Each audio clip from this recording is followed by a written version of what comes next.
ओम शांति। ओम शांति। ओम शांति। बिल्कुल रिलैक्स होकर बैठे। पूरा ध्यान चारों तरफ से हटाकर भ्रिकुटी के मध्य में। ये मुझ आत्मा का निवास स्थान है।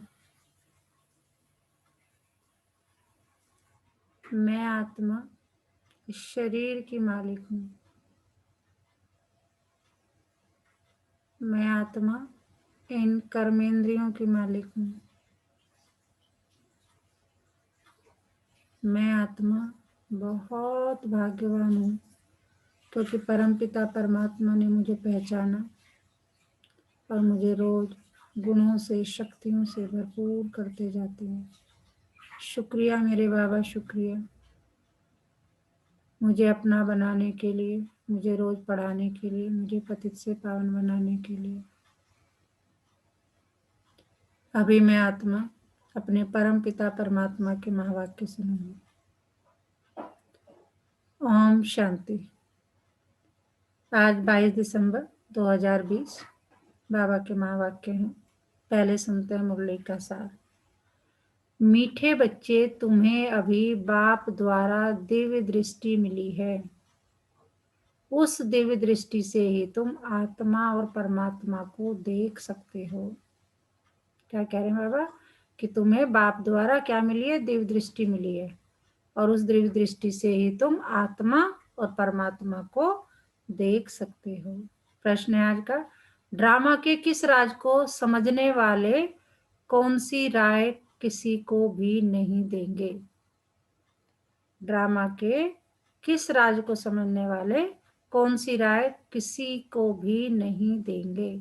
उत्तर है, जो समझते हैं कि ड्रामा में जो कुछ पास्ट हो गया वह फिर से एक्यूरेट रिपीट होगा, वह कभी किसी को भक्ति छोड़ने की राय नहीं देंगे। जब उनकी बुद्धि में ज्ञान अच्छी रीति बैठ जाएगा, समझेंगे हम आत्मा है, हमें बेहद के बाप से वर्षा लेना है। जब बेहद के बाप की पहचान हो जाएगी तो हद की बातें स्वतः खत्म हो जाएगी। तो बाबा क्या कह रहे हैं, किसी को भी जबरदस्ती, कुछ भी जबरदस्ती क्या कहना नहीं है कि ये भक्ति छोड़ दो, क्यों मंदिर जाते हो, क्यों मस्जिद जाते हो, क्यों गुरुद्वारा जाते हो। नहीं, बाबा कह रहे जब अपने आप उसके दिमाग में बैठ जाएगी, खुद से समझ में आ जाएगा कि मैं आत्मा हूँ और मुझे बेहद के बाप से वर्षा लेना, ब्लेसिंग्स लेनी है, तो अपने आप छूट जाएगा। ओम शांति। अपनी आत्मा के स्वधर्म में बैठे हो। कहाँ है आत्मा का निवास स्थान? भ्रिकुटी के जस्ट मध्य में, स्वधर्म में। क्या है आत्मा का स्वधर्म? शांत स्वरूप, प्रेम स्वरूप, ज्ञान स्वरूप।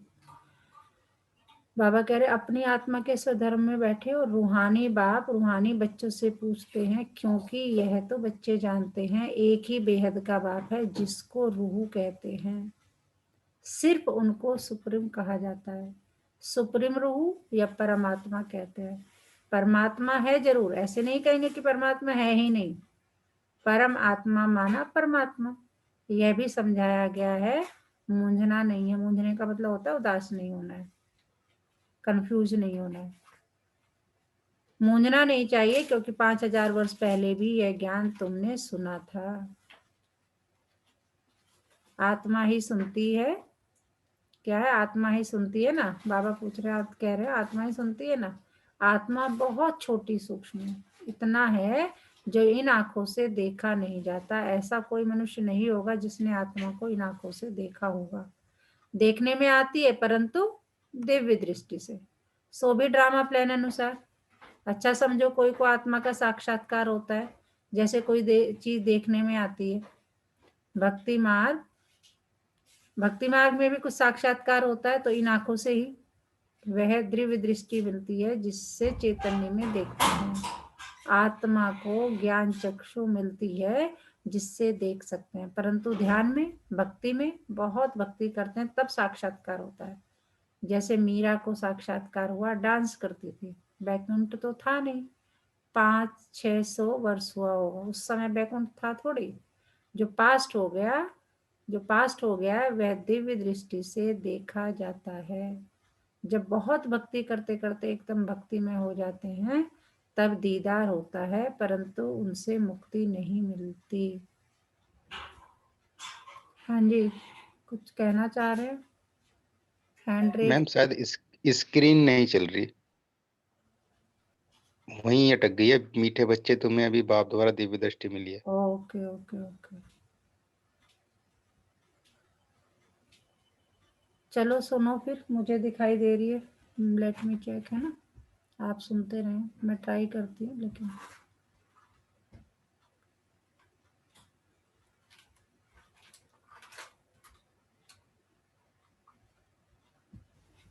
तो बाबा कह रहे जो पास्ट हो गया वह दिव्य दृष्टि से देखा जाता है। जब बहुत भक्ति करते करते एकदम भक्ति में हो जाते तब दीदार होता है, परंतु उनसे मुक्ति नहीं मिलती। बाबा भक्ति मार्ग की और ज्ञान मार्ग में डिफरेंस बता रहे हैं, है ना? मुक्ति, जीवन मुक्ति का रास्ता भक्ति से बिल्कुल न्यारा है। भारत में कितने ढेर मंदिर है।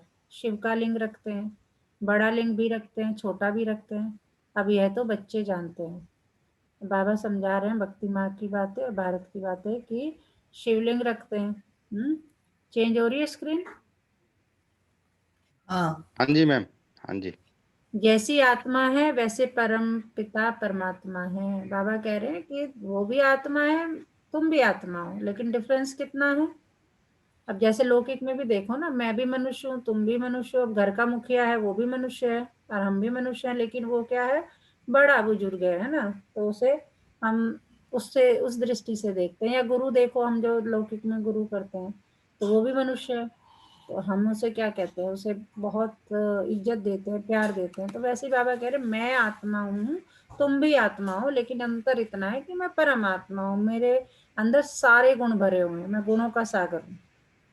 जैसी आत्मा है वैसे परम पिता परमात्मा, साइज सबका एक ही है, जैसे बाप वैसे बच्चे। आत्माएं सब भाई भाई हैं, आत्माएं इस शरीर में आती है पाठ बजाने, यह समझने की बातें हैं। यह कोई भक्ति मार्ग की दंत कथाएं नहीं है। बाबा कह रहे मैं तुम्हें कोई कथा नहीं सुना रहा। बाबा कह रहे हैं ये सब भक्ति मार्ग की बातें हैं, मैं तुम्हें कोई कथा नहीं सुना रहा हूँ। ज्ञान मार्ग की बातें सिर्फ एक बाप ही समझाते हैं। पहले पहले समझाने वाला बेहद का बाप निराकार ही है, उनके लिए पूरी रीति कोई भी समझ नहीं सकते। कहते हैं वह तो सर्वव्यापी है, यह कोई राइट नहीं। बाप को पुकारते हैं, बहुत प्यार से बुलाते हैं, कहते हैं बाबा आप जब आएंगे तो आप पर हम वारी जाएंगे। परसों भी बाबा ने मुरली में यही कहा था कि तुम जब कहते थे कि जब आप आओगे, चलो मैं अब आ गया, बताओ क्या करना है। मेरा तो आप, दूसरा न कोई, तो जरूर उनको याद करना पड़े। वह खुद भी कहते हैं हे बच्चों, आत्माओं से बात करते हैं, उनको रूहानी नॉलेज कहा जाता है। गाया भी जाता है आत्मा और परमात्मा अलग रहे बहुकाल, यह भी हिसाब बताया है। बहुत काल से तुम आत्माएं अलग रहती हो, जो ही फिर इस समय बाप के पास आई हो फिर से अपना राजयोग सीखने। यह टीचर सर्वेंट है। अब बाबा मतलब अपने आप को क्या क्या, मतलब हमें समझाने के लिए वो क्या क्या बनने को तैयार है, बताओ। कभी सर्वेंट बोलता है, कभी रूहानी पंडा बोलता है, कभी मतलब सब कुछ है हमारे। तो कहने का बाबा कहते भी है सर्व संबंध मुझसे रखो, तो वो तो हमारा सब कुछ हो गया ना। फिर जितने भी संबंध पॉसिबल है इस वर्ल्ड में वो सब हमारे हमारे बाबा से है। तो हमारा टीचर भी है, गुरु भी है, सदगुरु भी है, सर्वेंट भी है, सब कुछ है, हमारा मास्टर भी है। तो टीचर हमेशा ओबीडिएंट सर्वेंट होते हैं। लौकिक में भी देखो टीचर क्या करते रहते हैं, सर्विस ही तो करते हैं बच्चे की, है ना? बाप भी कहते हैं हम तो सब बच्चों का सर्वेंट हूँ, तुम कितना उज्जत से बुलाते हो, हे पतित पावन आकर हमको पावन बनाओ। सब है भक्तियां, कहते हैं हे भगवान आओ हमको फिर से पावन बनाओ। पावन दुनिया स्वर्ग को, पतित दुनिया नर्क को कहा जाता है। यह सब समझने की बातें हैं। यह कॉलेज अथवा गॉड फादरली वर्ड यूनिवर्सिटी है। इसके एम ऑब्जेक्ट है क्या? मनुष्य से देवता बनना। बच्चे निश्चय करते हैं हमको यह बनना है, जिसको निश्चय ही नहीं होगा वह स्कूल में बैठेगा क्या? एम ऑब्जेक्ट जो बुद्धि में है, अब बाबा कह रहे हैं तुम्हारा एम ऑब्जेक्ट क्या है वो तुम्हारे दिमाग में है ना, कि हम कहाँ बैठे हैं, गॉड फादरली यूनिवर्सिटी में बैठे हैं और क्या बनने की तैयारी कर रहे हैं, पुरुषार्थ कर रहे हैं, मनुष्य से देवता। तो बच्चे कह रहे हैं जिन्हें निश्चय होगा वो करेंगे, जिन्हें निश्चय नहीं वो करेगा ही क्या। तो एम ऑब्जेक्ट बुद्धि में है, क्या एम ऑब्जेक्ट बुद्धि में। अब जैसे बाबा एग्जाम्पल दे के बताएंगे, हम बैरिस्टर व डॉक्टर बनेंगे तो पढ़ेंगे ना, निश्चय नहीं होगा तो आएंगे ही नहीं। तुमको निश्चय है हम मनुष्य से देवता, नर से नारायण बनते हैं, यह सच्ची सच्ची सत्य नर से नारायण बनने की कथा है। तो हम लोग क्या सुन रहे हैं, सत बाप से सत्यनारायण की कथा सुन रहे हैं। सच्चा बाप कौन है, शिव बाबा। सच्ची सच्ची कथा क्या है, कि हम क्या थे क्या बनेंगे, पहले हम क्या बने, ये सच्ची कथा है। और इस कथा को सुन के अब जो हम सुन रहे हैं क्या होने वाला है, हम नर से नारायण बनेंगे। तो यह सच्ची सच्ची सत्य नर से नारायण बनने की कथा है। वास्तव में यह है पढ़ाई, परंतु इनको कथा क्यों कहते हैं, क्योंकि 5000 वर्ष पहले भी सुनी थी, पास्ट हो गई है, पास्ट को कथा कहा जाता है। देखो इसे भी बाबा कितने प्यार से कहते हैं। वैसे तो ये पढ़ाई है, लेकिन कथा इसलिए कहते हैं क्योंकि कल्प कल्प तुम जो है युगे युगे, मतलब कल्प कल्प सुनते रहते। 5000 वर्ष पहले पता नहीं हम लोग कितनी बार सुन चुके हैं ये कथा, हमें पता थोड़ी है। तो जो पास हो जाता है उसको कथा कहते हैं। यह है नर से नारायण बनने की शिक्षा। बच्चे दिल से समझते हैं, नई दुनिया में देवताएं, पुरानी दुनिया में मनुष्य रहते हैं। देवताओं में जो गुण है वह मनुष्यों में नहीं है, इसलिए उनको देवता कहा जाता है। मनुष्य देवताओं के आगे नमन करते हैं। तो बाबा कह रहे हैं कि दोनों मनुष्य के और देवताओं के जो गुण है वो दोनों के अलग अलग है। आप सर्वगुण संपन्न हो, फिर अपने को कहते हैं हम पापी नीच है, ठीक है। मनुष्य कहते हैं, देवताओं को तो नहीं कहेंगे। बाबा कह रहे देवता थोड़ी कहेंगे हम पापी या नीच है, मनुष्य ही कहेंगे ये सारी बातें। हम भी तो भक्ति मार्ग में गाते आए थे, मुझ निर्गुण हारे में कोई गुण नाही, मैं पापी हूँ, नीच हूँ, कपटी हूँ, जाने क्या क्या गाते थे, प्रार्थनाओं में गाते थे ये तो हम बाबा के सामने। देवताएं थे सतयुग में, कलयुग में हो न सके, परंतु आजकल तो सबको श्री श्री कह देते हैं। श्री माना श्रेष्ठ, सर्वश्रेष्ठ तो भगवान ही बना सकते हैं। श्रेष्ठ देवता सतयुग में थे, इस समय कोई मनुष्य श्रेष्ठ है नहीं। तुम बच्चे अभी बेहद का सन्यास करते हो, तुम जानते हो यह पुरानी दुनिया खत्म होने वाली है, इसलिए इन सब से वैराग्य है। वह तो है हठयोगी सन्यासी, घर बार छोड़ निकले, फिर आकर बाबा किसकी बात कर रहे हैं, जो संत महात्मा होते हैं, कि वो तो क्या है, हठयोगी सन्यासी है, घर बार छोड़ निकले फिर आकर महलों में बैठे हैं। बाबा देख लो क्या सन्यासियों को भी कह रहे हैं कि हम महलों में बैठे, नहीं तो कुटिया पर कोई खर्चा थोड़ी लगता है, कुछ भी नहीं, एकांत के लिए कुटिया में बैठना होता है ना, न कि महलों में। बाबा की भी कुटिया बनी हुई है। मधुबन में जब हम जाते हैं तो वहां जहाँ ब्रह्मा बाबा यानी लेखराज दादा जो है तपस्या करते थे, उनकी एक कुटिया अलग बनी हुई है। तो बाबा की भी कुटिया बनी हुई, कुटिया में सब सब सुख है। अभी तुम बच्चों को पुरुषार्थ कर मनुष्य से देवता बनना है।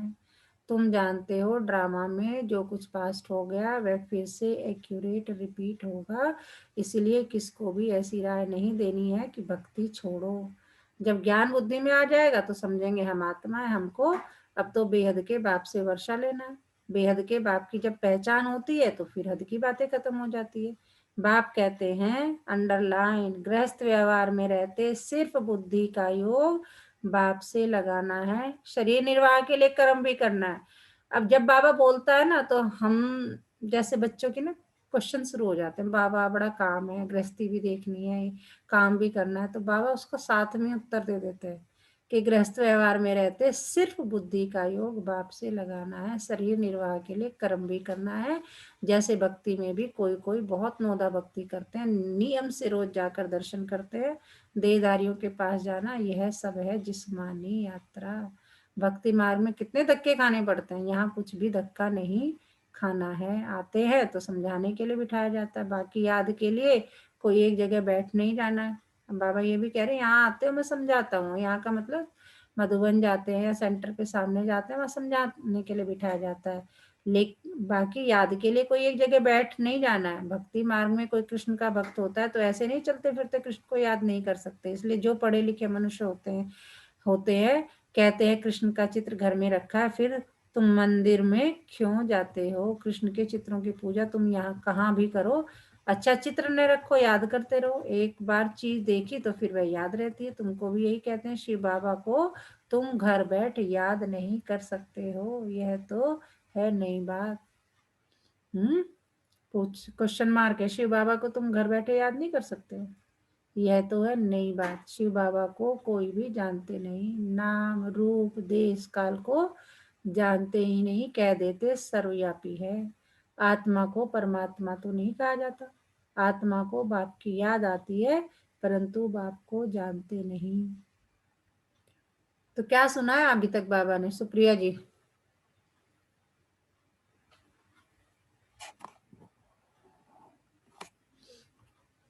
हम ओम ओम शांति। शांति। हाँ, हमेशा की तरह बाबा आज भी हमको मनुष्य से देवता बनने के गुण धारण करने के लिए कह रहे हैं कि देवताओं में मनुष्य में क्या फर्क है, वह उसी पे हमें काम करना है। और जैसे कि वो बता रहे हैं कि गॉड फादरली यूनिवर्सिटी में तुम आते हो, मनुष्य से देवता बनते हो, नर से नारायण बनते हो, और इसको बनने के लिए तुम एक कथा सुनते हो। आज उन्होंने मुरली को कथा का नाम दिया है कि जैसे बार बार तुम कथा सुनते हो, ऐसे ही ये मुरली है जिसे तुम बार बार सुन करके अपने अंदर देवीय गुणों का विकास करते हो, उन्हें बढ़ाते हो और मनुष्य से देवता बनते हो और नई दुनिया के लिए तैयार होते हो। बिल्कुल।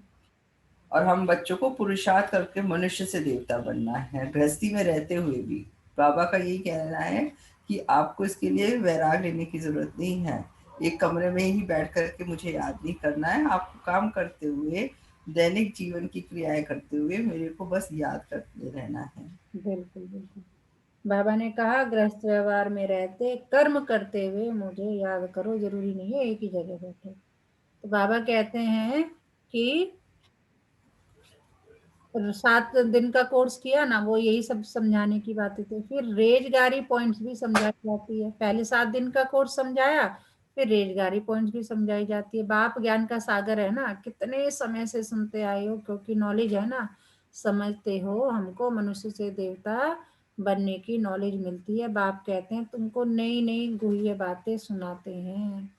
मुरली तुमको नहीं मिलती है तो तुम कितना चिल्लाते हो। बाप कहते हैं तुम बाप को तो याद करो, मुरली पढ़ते हो फिर भी भूल जाते हो। बाबा कह रहे मुरली पढ़ते हो फिर भी भूल जाते हो। पहले पहले तो यह याद करना है, क्या मैं आत्मा हूँ, इतनी छोटी बिंदी हूँ। आत्मा को भी जानना है। कहते हैं इनकी आत्मा निकल दूसरे में प्रवेश किया।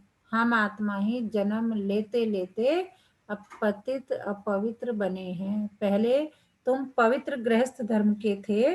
बाबा समझा रहे हैं कि तुम आत्मा ही जो है वो जन्म लेते लेते क्या बन गई हो, पतित बन गई हो। पहले तुम पवित्र गृहस्थ धर्म के थे, लक्ष्मी नारायण दोनों पवित्र थे, फिर दोनों ही अपवित्र बने, फिर दोनों पवित्र होते हैं तो क्या अपवित्र से पवित्र बने? Question mark. या पवित्र जन्म लिया? बाप बैठ समझाते हैं कैसे तुम पवित्र थे, फिर वाम मार्ग में जाने से अपवित्र बने हो। वही है ना 84 का चक्र जो है बाबा है, तो वही तो सुदर्शन चक्र है। बाबा कहते हैं दिन में 3 बार कम से कम 2-3 बार तो सुदर्शन चक्र फिराओ कि मैं कौन था, मैं कहाँ से आया, मैं यहाँ क्या कर रहा हूँ, मुझे फिर क्या करना है। यही सुदर्शन स्वयं का दर्शन करना, स्वास्तिक का साइन भी होता है ना। मैं ये पूरे जो चारों युगों का जो है दर्शन करना, मैं क्या था, मैं क्या बन गया, फिर मैं सीढ़ी उतरते उतरते आ गया अब यहाँ पर। अब मैं फिर से बाबा मेरे पास आए हैं, मुझे पुरुषार्थ करा रहे हैं, मुझे पतित से पावन बना रहे हैं, मैं फिर देवता बनूंगा, फिर मैं सीढ़ी उतरूंगा, फिर मैं चढ़ूंगा। तो ये चक्र पूरा चलता रहता है, इसी को सुदर्शन चक्र कहते हैं। बाप कहते हैं फिर वाम मार्ग में जाने से अपवित्र बने हो। पुजारी को अपवित्र, पूज्य को पवित्र कहेंगे। सारे वर्ल्ड की हिस्ट्री ज्योग्राफी तुम्हारी बुद्धि में है। कौन कौन राज्य करते थे, कैसे उनको राज्य मिला, यह तुम जानते हो, और कोई नहीं जो जानता हो। तुम्हारे पास भी आगे यह नॉलेज रचता और रचना के आदि मध्य अंत की नहीं थी। बाबा कह रहे ज्ञान में आने से पहले तुम्हें भी नहीं कुछ पता था, गोया नास्तिक थे, कुछ भी नहीं पता था। नहीं जानते थे। नास्तिक बनने से कितना दुखी बन जाते हैं। बाबा कह रहे जब तक तुम्हें ज्ञान नहीं था तब तक तुम कितने नास्तिक थे तो दुखी थे, नहीं जानते थे नास्तिक बनने में कितना दुखी बन जाते हैं। अब तुम यहाँ आए हो यह देवता बनने, वहां कितने सुख होंगे। दैवी गुण भी यहाँ धारण करने हैं, दैवी गुण भी यही धारण करने हैं। कहीं ये नहीं कि सतयुग में जाओगे तो दैवी गुण नहीं। जैसे ड्रामा में अभी हमारी तैयारी क्या चल रही है, हम राजा ड्रामा चल रहा है ना, बाबा कहते हैं सृष्टि रंगमंच है जिस पर हम एक्टर्स अपना पार्ट बजा रहे हैं। तो अभी हम तैयारी कर रहे हैं, जैसे कोई लौकिक में भी हम ड्रामा करते हैं तो ये थोड़ी कि स्टेज पे पहुंच के उसकी तैयारी करेंगे, नहीं, सब कुछ तैयार करके स्टेज पे तो बस परफॉर्म करना है। तो सतयुग तो हमारा स्टेज है, उससे पहले ही सारी तैयारी करनी है, सारे गुण धारण करने हैं। अगर मुझे राजा का एक्टिंग करनी है वहां पर जाके महाराणा वहां, तो मुझे वही गुण धारण करने पड़ेंगे, केयरिंग, शेयरिंग, सारे गुण, अपनी प्रजा का ध्यान रखना, मतलब जितने एक महाराजा महारानी में गुण होते हैं वो सब धारण करने, अच्छी चलन, सब कुछ। तो दैवी गुण भी यहाँ धारण करने। प्रजापिता ब्रह्मा की औलाद भाई बहन ठहरे ना, क्रिमिनल दृष्टि जानी नहीं चाहिए, इसमें है मेहनत। आंखें बड़ी क्रिमिनल है बाबा, बहुत ज्यादा आंखों पे, रोज मुरली में एक पॉइंट तो आंखों पे जरूर करते हैं। आंखों का मतलब है कि सही देखो, कल भी यही बात हो रही थी कि देखेंगे सही तो सोचेंगे सही, सोचेंगे सही तो करेंगे सही। तो बाबा कह रहे हैं आंखें बड़ी क्रिमिनल है, सब अंगों से क्रिमिनल है आंखें। आधा कल्प क्रिमिनल, आधा कल्प सिविल रहती है। सतयुग में क्रिमिनल नहीं रहती, आंखें क्रिमिनल है तो असुर कहलाते हैं। बाप खुद कहते हैं मैं पतित दुनिया में आता हूँ, बाप अपनी भी बात बता रहे हैं कि मैं पतित दुनिया में आता हूँ, है ना, जो पतित बने हैं उनको ही पावन बनना है। मनुष्य तो कहते हैं ये अपने को भगवान कहलाते हैं।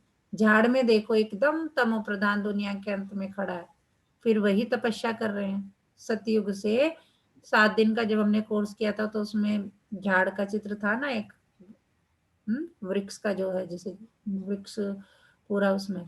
तो बाबा कह रहे हैं वहां देखो एकदम तमो प्रधान दुनिया के अंत में, यहाँ भी देखो ये रहा झाड़ का चित्र, बिल्कुल यहाँ तमो प्रधान दुनिया के अंत में खड़े हैं, वही तपस्या कर रहे हैं।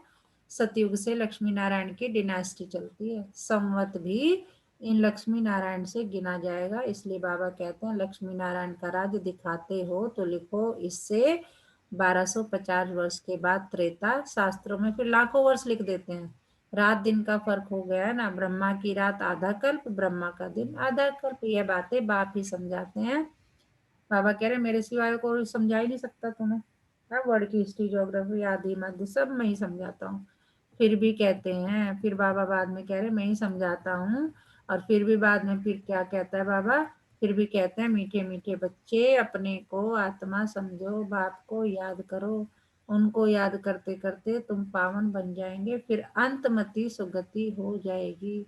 बाबा ऐसे नहीं कहते हैं यहाँ बैठ जाओ, सर्विसेबल बच्चों को तो बिठाएंगे नहीं, सेंटर्स म्यूजियम आदि खोलते रहते हैं, कितने को निमंत्रण बांटते हैं, आकर गोडली बर्थ राइट विश्व की बादशाही लो, तुम बाबा के बच्चे हो, बाप है स्वर्ग का रचयिता तो तुमको भी स्वर्ग का वर्षा होना चाहिए। बाप कहते हैं मैं एक ही बार स्वर्ग की स्थापना करने आता हूँ, एक ही दुनिया है जिनका चक्र फिरता रहता है। मनुष्य की तो अनेक मतें, अनेक बातें हैं, मत मतांतर कितने हैं, इसको कहा जाता है अद्वैत मत। झाड़ कितना बड़ा है, कितनी टाल टालियां निकलती है, कितने धर्म फैल रहे हैं। पहले तो एक मत एक राज था, सारे विश्व पर इनका राज्य था, किसका, लक्ष्मी नारायण का। यह भी अभी तुमको मालूम पड़ा है, हम भी सारे विश्व के मालिक थे, फिर 84 जन भोग कंगाल बने हैं, अभी तुम काल पर जीत पाते हो। वहां वहां कभी अकाल मृत्यु होता नहीं, सतयुग में कभी अकाल मृत्यु होता नहीं। यहाँ तो देखो बैठे बैठे अकाल मृत्यु होती रहती है, चारों तरफ मौत ही मौत है, वहां ऐसे नहीं होता, पूरी एज लाइफ चलती है। क्या सुनाया बाबा ने अभी तक, अन्नू जी?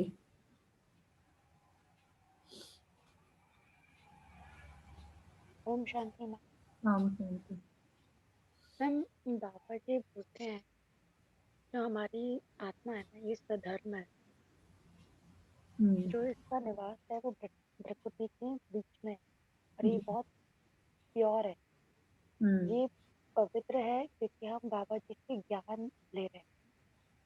जी। और ये हम 5000 पहले भी हमने बाबा जी से ज्ञान लिया था और आज भी हमने ही खुद बुलाया और हम ही ज्ञान ले रहे हैं। इस ज्ञान को बाबा ने आज क्या नाम दिया है? इसी ज्ञान इस को ज्ञान इसमें भी हाँ कथा का आज। हाँ कथा, आज कथा का नाम बिल्कुल बिल्कुल। तो बाबा बाबा जी ने ये हाँ बोलो बोलो। मैम क्या बोलते हैं इसे, हमें दैवी गुण धारण करने हैं हम्म और उसके लिए ये आज भक्ति मार्ग और ज्ञान मार्ग के बीच में डिफरेंस भी बताया। तो कोई जबरदस्ती हम भक्ति से छुड़वा नहीं सकते हैं, वो अपने ऊपर डिपेंड करता है हमें करना है कि नहीं है। कोई हाँ जबरदस्ती बाबा हम इस कह रहे ज्ञान किसी की भक्ति मत छुड़ाओ, जिसे निश्चय हो जाएगा वो अपने आप छोड़ देगा।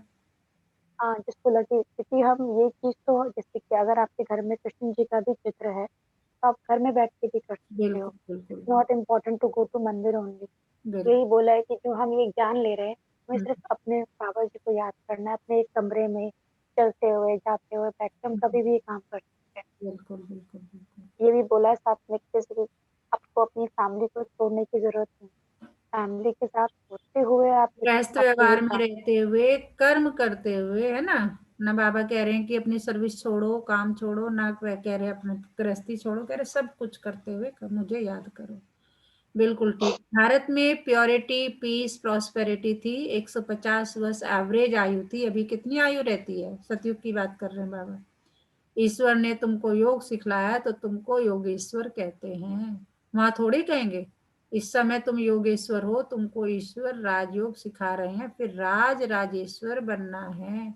अभी हम योग सीख रहे हैं तो योगेश्वर हो गए, योग सीख के क्या बनेंगे? महाराणा महारानी, महाराजा महारानी, तो फिर क्या हो जाएंगे? राजेश्वर हो जाएंगे।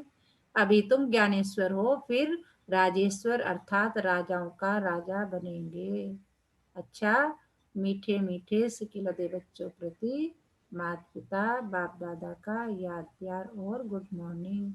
रूहानी बाप की रूहानी बच्चों को नमस्ते। हम रूहानी बच्चों की रूहानी माता पिता बाप दादा को याद प्यार और गुड मॉर्निंग। नमस्ते बाबा, नमस्ते। शुक्रिया बाबा, शुक्रिया मुझे अपना बनाने के लिए, मुझे रोज पढ़ाने के लिए। वाह मेरा ड्रामा, वाह मेरा भाग्य और वाह मेरा बाबा। ये चीजें वाह वाह के गुण गाते रहो और मस्ती में झूमते रहो। हाँ जी बॉबी जी, क्या सुनाया बाबा ने? ओम शांति। ओम शांति दीदी। ओम शांति। ओम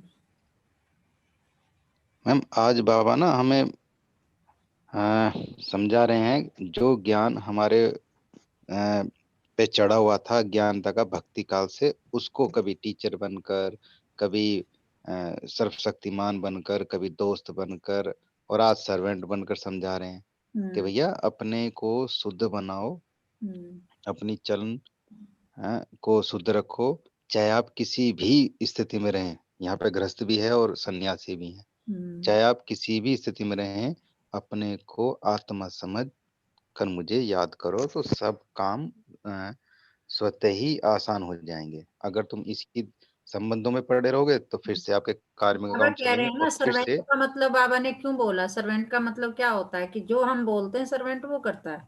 तो इसलिए कह रहे तुम हाँ बोलो, तो मैं हूं ना तुम्हारा करने के लिए। उसका बिल्कुल सही अर्थ समझना है हमें कि बाबा हमारा बैठा है, जी, हमारा, हमें तो जस्ट बताना है बाबा को। तो बाबा कह रहे हैं कि सब चीजें छोड़कर अपने को आत्मा से मुझे याद करो। बिल्कुल बिल्कुल। हर बार के लिए बाबा मुरली में कहीं ना कहीं ये कहते हैं कि ये सृष्टि खत्म होने वाली जी है ना, विनाश होने वाला, और सत्युग की स्थापना वाली है। और उसमें जाने के लिए हमें ऐसे नहीं कि वहां जाकर हम तैयार होंगे, ना अभी तैयार होना है अभी। बिल्कुल सही। वो तो हमारा स्टेज है, स्टेज से पहले तो हमें तैयारी करनी है। बिल्कुल सही। धारणा के लिए मुख्य सार, आंखों को सिविल बनाने की मेहनत करनी है। बुद्धि में सदा रहे हम प्रजापिता ब्रह्मा के बच्चे, भाई बहन है, क्रिमिनल दृष्टि रख नहीं सकते। शरीर निर्वाह अर्थ, अंडरलाइन, शरीर निर्वाह अर्थ कर्म करते बुद्धि का योग एक बाप से लगाना है। हद की बातें हद की सब बातें छोड़ बेहद के बाप को याद करना है, बेहद का सन्यासी बनना है। बाबा ने बता दिया जो अब हमारे ऊपर है, जो हमें करना है। वरदान बाबा क्या दे रहे हैं देखो, सदा अतीन्द्रिय सुख के झूले में झूलने वाले संगम युग की सर्व अलौकिक प्राप्तियों से संपन्न भव। बाबा ने अतीन्द्रिय सुख, ये देखो झूले में बिठा रखा है बाबा ने, सदा अतीन्द्रिय सुख के झूले में झूलने वाले संगम युग की सर्व अलौकिक प्राप्तियों से संपन्न भव। झोलियां भर दी हमारी। जो बच्चे अलौकिक प्राप्तियों से सदा संपन्न हैं वो अतीन्द्रिय सुख के झूले में झूलते रहते हैं। जैसे जो लाडले बच्चे होते हैं उनको झूले में झुलाते हैं, ऐसे सर्व प्राप्ति संपन्न ब्राह्मणों का झूला अतीन्द्रिय सुख का झूला है। इसी झूले में सदा झूलते रहो, कभी भी देह अभिमान में नहीं आना है। जो झूले से उतरकर धरती पर पांव रखते हैं वो मैले हो जाते हैं। ऊंचे ते ऊंच बाप के स्वच्छ बच्चे सदा अतीन्द्रिय सुख के झूले में झूलते मिट्टी में पांव नहीं रखते हैं। हम वहाँ मधुबन में भी जाएंगे तो हर जगह थोड़ी थोड़ी बाबा को झूले से मतलब वो बहुत ज्यादा, हर जगह थोड़ी थोड़ी दूर पे झूले लगे हुए हैं। बैठ के वहाँ इतना इतना रमणीक वो होता है, जगह जगह झूले लगे हुए हैं, सब बच्चे झूले झूल रहे हैं। इतने बड़े बड़े पार्क है वहाँ, सब गा रहे हैं, नाच रहे हैं, मतलब वहां जाके ऐसे लगता है कि सचमुच तुम स्वर्ग में आ गए। ऊंचे ते ऊंचे बाप के स्वच्छ बच्चे सदा अतीन्द्रिय सुख के झूले में झूलते मिट्टी में पांव नहीं रख सकते। आज का स्लोगन है क्या, मैं त्यागी हूं, इस अभिमान का त्याग ही सच्चा त्याग है। ये नहीं कहना मैं त्यागी हूं, क्या त्याग कर रहा हूं, कुछ भी नहीं, ड्रामा प्लान अनुसार काम कर रहा हूँ। कहते ना बड़ी मेहनत करना पड़ता है, ये त्याग दिया, ये त्याग दिया, ये खाना छोड़ दिया, वो छोड़ दिया, ये सोचना छोड़ दिया, मूवी देखनी छोड़ दी। तो बाबा क्या कह रहे हैं उस पे भी देखो कितना सूक्ष्म बात है। मैं त्यागी हूं, इस अभिमान का त्याग ही सच्चा त्याग है। ये नहीं कि देखो अभिमान आ जाए, मैंने बाबा के ज्ञान में आके ये भी छोड़ दिया, नहीं, अभिमान नहीं करना, ये तो ठीक है। तो सच्चा त्याग क्या है, मैं त्यागी हूं, इस अभिमान का त्याग ही सच्चा त्याग है। अच्छा, ओम शांति।